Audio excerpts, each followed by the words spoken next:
once again welcome to my channel. In this video हम discuss करने वाले हैं IELTS का writing task 2 introduction template for 7+ band. And ये ऐसा एक सिंगल टेम्पलेट है जिसको आप किसी भी टाइप ऑफ एसे में इनकॉर्पोरेट करके you can score minimum 7+ band with only 4 and 5 steps and in accordance with the IDP's format and IDP's instructions and guidelines only।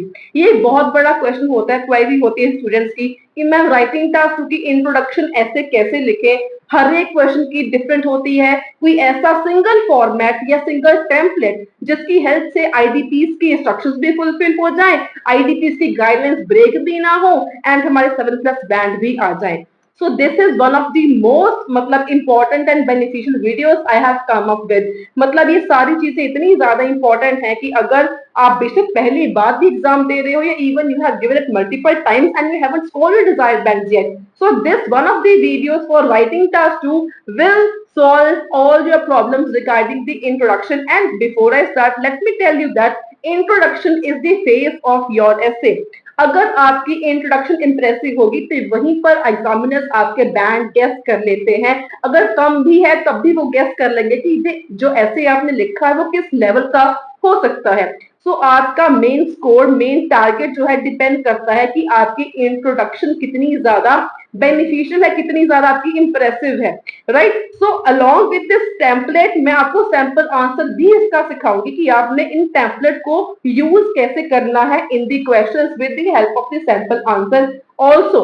And apart from this बहुत सारी और सरप्राइजेस हैं for all of the audience, those are who all are watching this video. तो start करते हैं। जैसे कि आप यहाँ पे देख पा रहे हो, हमारे पास सिर्फ 4 लाइंस में मैंने इंट्रो का टेम्पलेट कर देना है आपके लिए conclude. Only 4 lines for 7+ band. देखो सबसे ज्यादा इंपॉर्टेंट इसमें चीजें जो होती हैं that is task achievement and task relevancy. सबसे पहले जब आपको कोई चीजें ये नहीं बताता, इसके ऊपर ही आपका स्कोर टिका होता है, 7 आएंगे या 6 आएंगे। क्योंकि अगर आपके टास्क की अचीवमेंट नहीं होगी, टास्क रेलेवेंस नहीं होगा तो आपके 7 वैसे भी नहीं आ पाएंगे। This is one of the most important criteria and उसके लिए आपको प्लानिंग जरूरी है, इसके बारे में आगे बात करेंगे। Apart from this lexico resources भी आपको 9 आउट ऑफ जज किया जाता है, कोहेजन कोहेरेंस में भी 9 आउट ऑफ जज किया जाता है, grammatical range and grammatical accuracy पर भी आपको आउट ऑफ 9 जज किया जाता है। तो जब भी आप क्वेश्चन को सबसे पहले रीड करो, सबसे पहले you have to stop, read and understand the question. जब आपने क्वेश्चन को एक बार पढ़ लिया, then you have to notice these 3 points. आपने रफली नोट कर लेने हैं। पहला पॉइंट है कि आपको जो क्वेश्चन दिया गया है उसका मेन टॉपिक क्या है, इश्यू क्या है, मेन जो आपका क्वेश्चन दिया गया है उसका मुद्दा क्या है। क्या ऑनलाइन ऑफलाइन एजुकेशन के बारे में बात कर रहे हैं, ऑनलाइन ऑफलाइन शॉपिंग के बारे में बात कर रहे हैं, क्राइम रेट्स की बात कर रहे हैं, एडवर्टाइजमेंट्स के बारे में बात कर रहे हैं, गवर्नमेंट फंडिंग के बारे में बात कर रहे हैं। तो मेन आपका टॉपिक क्या है उसको आपने लिख लेना है, जो कि क्वेश्चन में ही छुपा होता है। एंड आपको अंडरस्टैंडिंग करने के ऊपर आपको इन ब्रीफ पता चल जाएगा। इसके बेस के ऊपर मेन आइडिया 1 चूज कर लो एंड मेन आइडिया 2 चूज कर लो। This is what I called planning. इसको हार्डली लगेंगे आपके 5 मिनट्स। अगर आपका माइंड क्लियर होगा तो लिखने में भी कम टाइम लगेगा एंड ऑब्वियसली आपके बैंड भी अच्छे आएंगे। एंड मेक श्योर कि आपकी जो वर्ड लिमिट होती है वो 250 होती है। तो कोशिश करो कि आप इतने के अराउंड 285 के अराउंड का ही ऐसे बनाओ। जितना प्रिसाइज लिखोगे उतना आप अच्छा लिख पाओगे, उतनी आप सिनोनिम्स की रेंज यूज कर पाओगे, उतने अच्छे ग्रामर सेंटेंसेस यूज कर पाओगे, उतने अच्छे सेंटेंसेस की फॉर्मेशंस को यूज कर पाओगे, उतने ज्यादा आपके बैंड आएंगे। जितना आप ज्यादा लिखोगे उतना ज्यादा आप कंफ्यूज हो जाओगे एंड ऑब्वियसली उतने आपके स्कोर भी कम आएंगे क्योंकि आपकी गलतियां ज्यादा होंगी। जितना ज्यादा लिखोगे उतनी गलती होने के चांसेस भी ज्यादा होते हैं। तो जो आपका फॉर्मेट है, फर्स्ट ऑफ ऑल ये आईडीपी के अकॉर्डिंग है। बिल्कुल आप आईडीपी की ऑफिशियल वेबसाइट को खोल के इसको क्रॉस चेक कर सकते हो। सेकेंड थिंग इज कि ये पूरा लॉजिकल वे से ऑर्गेनाइज है। एंड थर्ड थिंग, इसको आप 5 मिनट में लिख भी पाओगे, ये इतना ज्यादा इजी है। So let's start without wasting any further time. तो सबसे पहले आप आईडीपी ने बोला है कि आपने जनरल स्टेटमेंट से स्टार्ट करना होता है। तो बड़ी प्रॉब्लम ही यहाँ पर आती है, मैम जनरल स्टेटमेंट कैसे लिखें। क्या मैम हम फिक्स लाइंस सोच सकते हैं जो कि हम पर्टिकुलर टाइप्स ऑफ एसे के ऊपर कॉपी कर सके।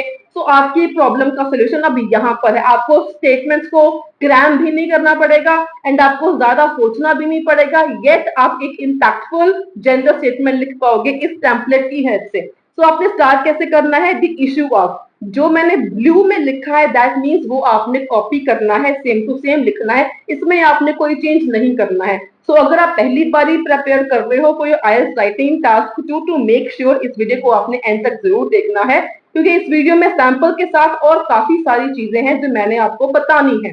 And if you are new to my channel, kindly like, share and subscribe and drop down your queries in the comment section below. I will be more than happy to help you, and all these things motivate me also to keep on working more hard and hard for all of you. So इसके बाद starting हम करते हैं the issue of, ये same to same रहेगा।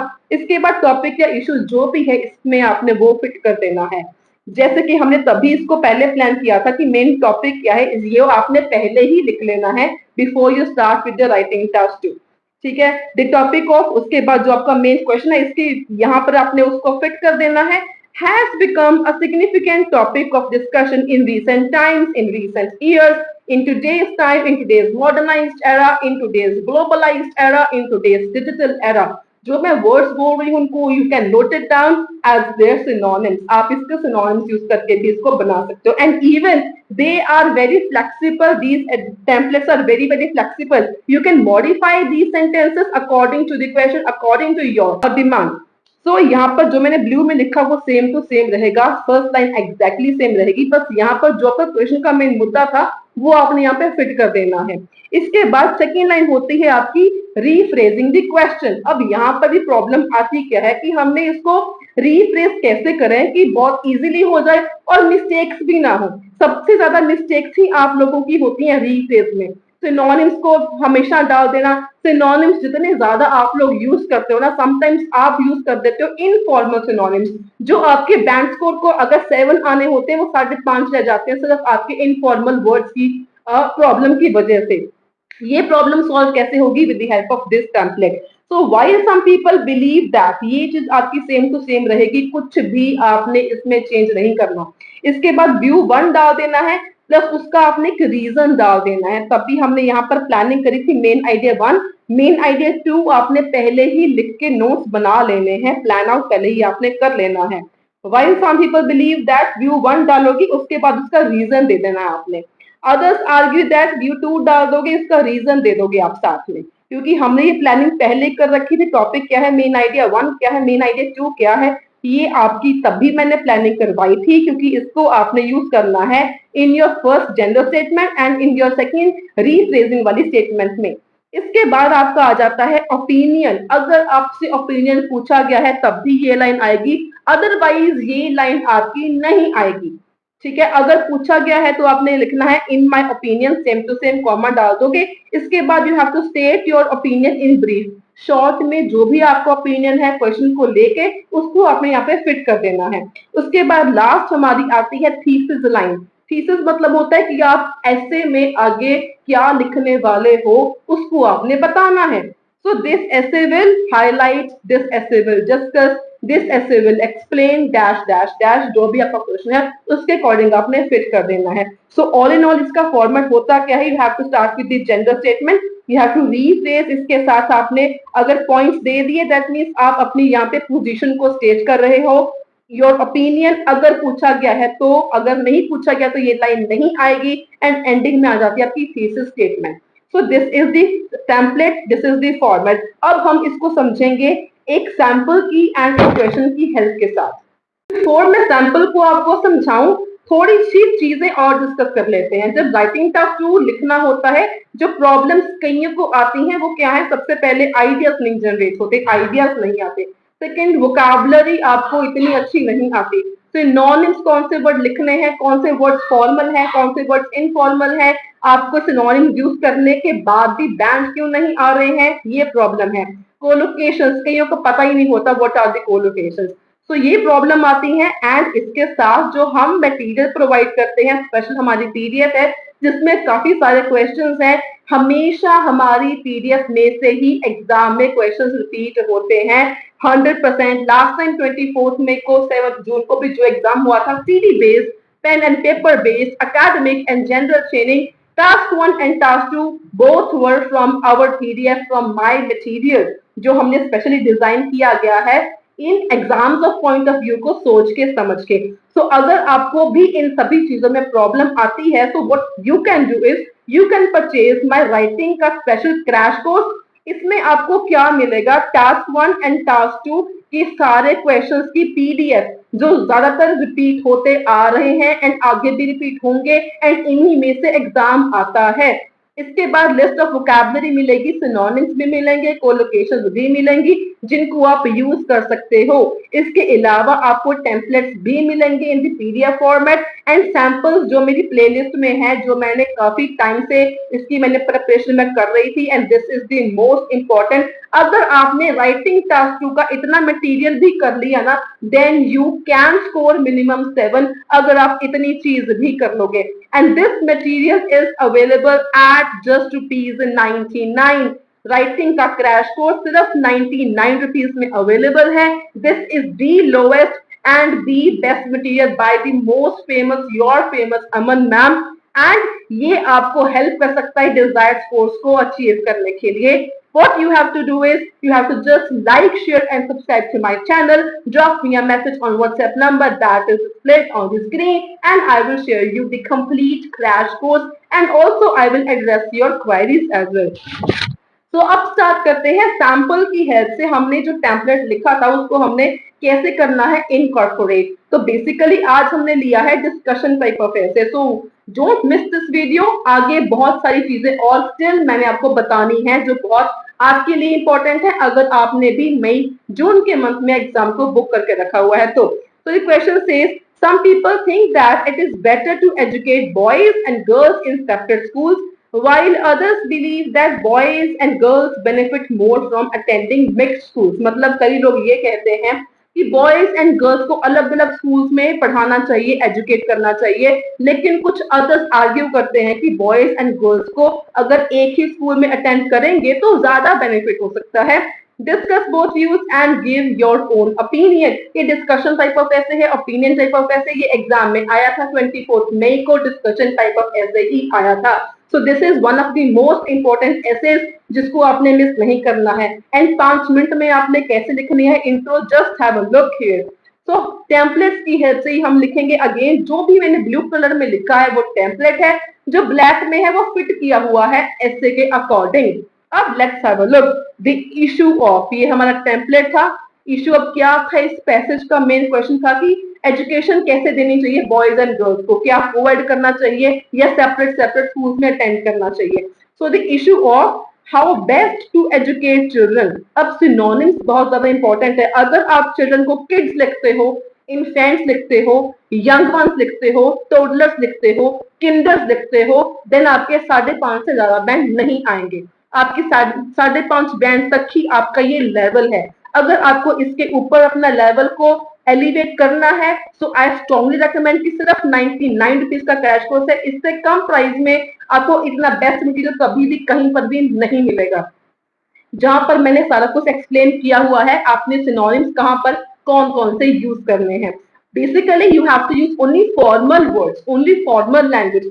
Kids, young ones जो है, toddlers हैं, किंडर्स हैं, ये सारे इनफॉर्मल वर्ड्स हैं, इसको आपने ऐसे में यूज नहीं करना। अगर आपको इसमें डाउट है, ऑफिशियल वेबसाइट है आईडीपी की, वहां पर जाके आप इसको चेकआउट भी कर सकते हो and if possible I will share the screenshot as well.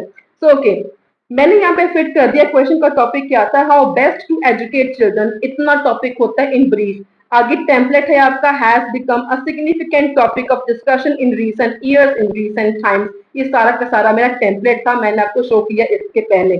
इसके बाद आपकी सेकेंड लाइन होती है रीफ्रेज करने वाली। रीफ्रेज आपने कैसे करना होता है, वाइल से। While some people believe that, template है आपका सेम टू सेम। इसके बाद व्यू 1 देना है with reason. Gender segregated schools improve focus, मैंने यहाँ पे पहले व्यू 1 दे दिया। जेंडर सेग्रीगेटेड मतलब जेंडर सेपरेटेड, अलग अलग स्कूल्स अगर हो, अलग अलग स्कूल में अगर बॉयज एंड गर्ल्स को एजुकेट किया जाए तो it improve focus.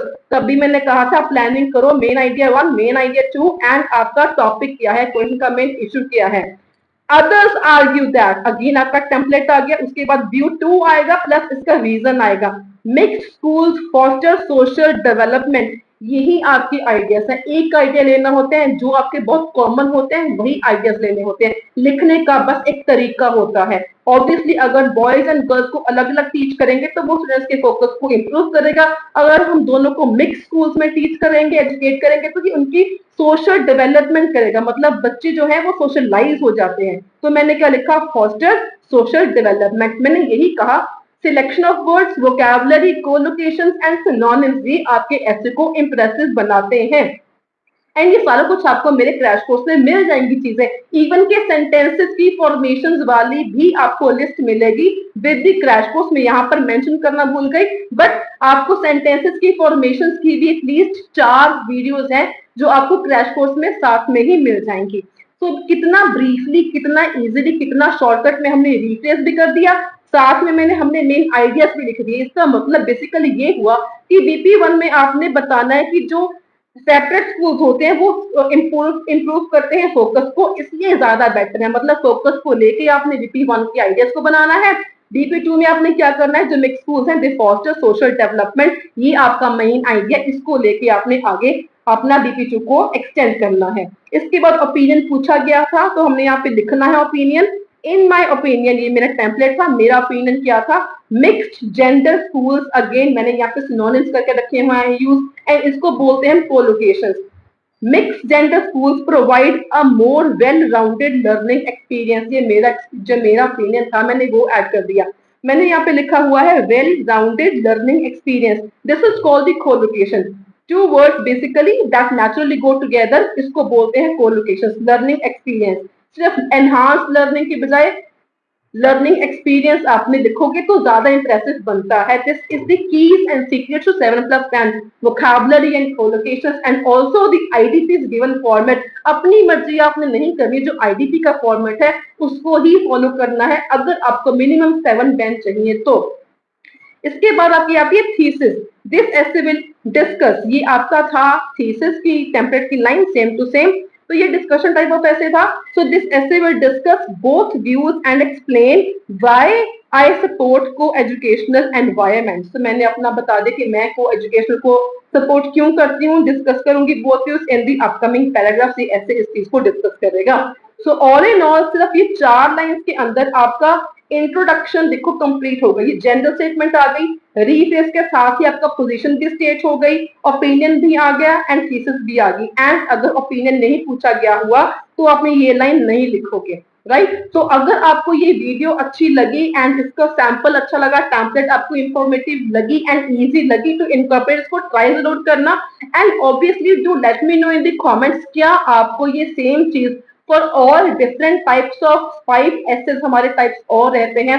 If you want me to make a video on all the types of essays in regard to the introduction only, do let me know in the comments, and tomorrow or day after tomorrow I will come up with a video in which I will explain all types of questions with the same single template and the format for the introduction with their sample answers.